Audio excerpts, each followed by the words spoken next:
Hello student, good morning. Standard है 5, subject है हिंदी। इसमें चैप्टर नंबर 7 चंद्रमा की यात्रा। तो स्टूडेंट, ये जो चैप्टर है ना, चैप्टर नंबर 7 चंद्रमा की यात्रा, ये मैंने आपको इसके पहले के वीडियो में आधा पढ़ा दिया था और आधा पढ़ाना बाकी था। तो जो आधा बाकी था ना, मैं वहीं से आपको पढ़ा रही हूँ, ठीक है। तो हमने इसके पहले का वीडियो में जो पढ़ा था ना, वो बताती हूँ। वो कहाँ पे हम आए थे, तो चांद पर बड़े पेड़ पौधे नहीं हैं, पशु पक्षी भी नहीं हैं। पता है क्यों? वहाँ हवा नहीं है। चांद पर हवा न होने से हम किसी तरह की आवाज़ भी नहीं सुन पाते। लगता है जैसे बहरे हो गए हैं, दादाजी ने बताया। फिर क्या है चांद पर? अब रेवा ने पूछा। ठीक है, इधर तक हमने पढ़ा था और अब हम इसका आगे पढ़ते हैं। मतलब कि मैं आपको आगे का समझाती हूँ। चांद की ज़मीन पर बहुत से दरारें और खड्डे हैं, क्योंकि चांद की ज़मीन ज्वालामुखी से बनी है। एक मज़े की बात और है, बताऊँ? दादाजी ने कहा कि एक मज़े की बात और है, बताऊँ आपको? चांद पर 15 दिन तक लगातार दिन रहता है और 15 दिन तक लगातार रात रहती है, ठीक है। फिर तो वहाँ खूब मज़े से सो सकते हैं। दोनों बच्चे चहकते हुए बोले। मतलब कि दोनों बच्चों को ना एकदम खुशी के मारे बोले कि अच्छा आता तो बहुत मज़ा आता होगा कि हम लोग पूरी आराम से 15 दिन तक सो सकते हैं। अच्छा, चलो अब तुम लोग सो जाओ, बहुत रात हो गई है। कल तुम्हें एक पुस्तक दूंगा, चांद की सैर। उसे पढ़ना और चांद के बारे में ढेर सारी बातें मालूम कर लेना। मतलब कि ना, उन दोनों को दादाजी कहते हैं कि अब रात बहुत हो चुकी है, तुम दोनों सो जाओ। कल सुबह मैं तुमको एक पुस्तक दूंगा, उसे तुम दोनों पढ़ लेना। उससे ना तुम लोगों को चांद की बहुत सारी बातें पढ़ने को मिलेगी और पता भी चलेगा कि चांद के अंदर क्या क्या है। दादाजी ने दोनों को चादर उड़ाकर सुला दिया। फिर दादाजी ने क्या किया? दादाजी ने दोनों बच्चों को चादर उड़ाकर सुला दिया।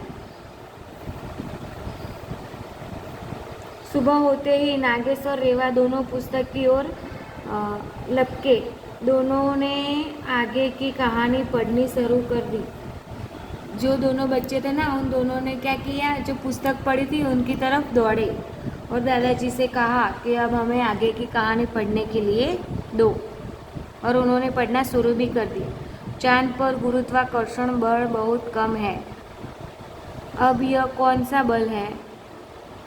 एक कंकड़ को आसमान की तरफ फेंको तो वह तेजी से धरती की तरफ खींचा चला आएगा। वही गुरुत्वाकर्षण शक्ति है। मतलब कि दोनों बच्चों ने पढ़ा ना कि गुरुत्वाकर्षण बहुत कम है। तो बच्चों को उसके दादाजी के ऊपर प्रश्न हुआ कि अभी गुरुत्वाकर्षण कौन है, ये कौन सा बल है? तो दादाजी ने कहा कि अगर तुम लोग एक कंकड़ को आसमान की तरफ फेंको तो वह तेज़ी से धरती की तरफ खींचा चला आएगा। यही गुरुत्वाकर्षण है। मतलब कि जो भी चीज़ें ना, हमें उनको आसमान की तरफ फेंके तो वो फटाक से धरती की ओर, मतलब कि वो धरती की तरफ खींचा जाए। मतलब आप ऊपर से फेंको तो वो तुरंत नीचे आ जाएगा। वही है गुरुत्वाकर्षण शक्ति। पृथ्वी की गुरुत्वाकर्षण बल का छठा भाग चांद में है।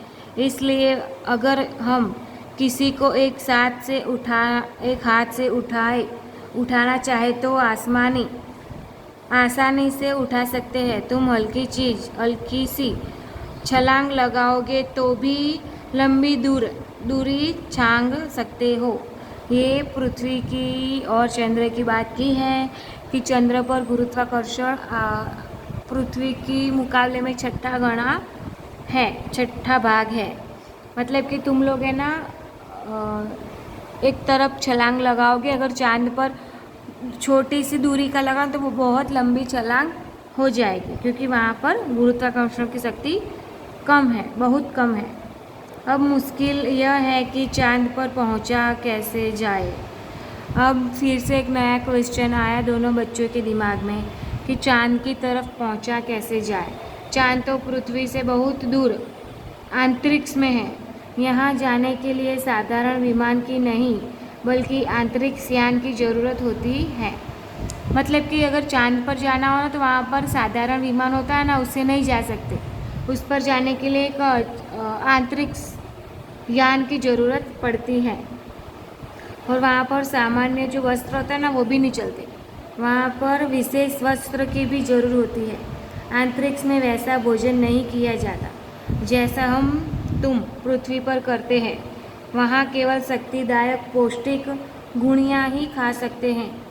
प्यास लगने पर विशेष रूप से तैयार किया गया फलों का रस ही पी सकते हैं।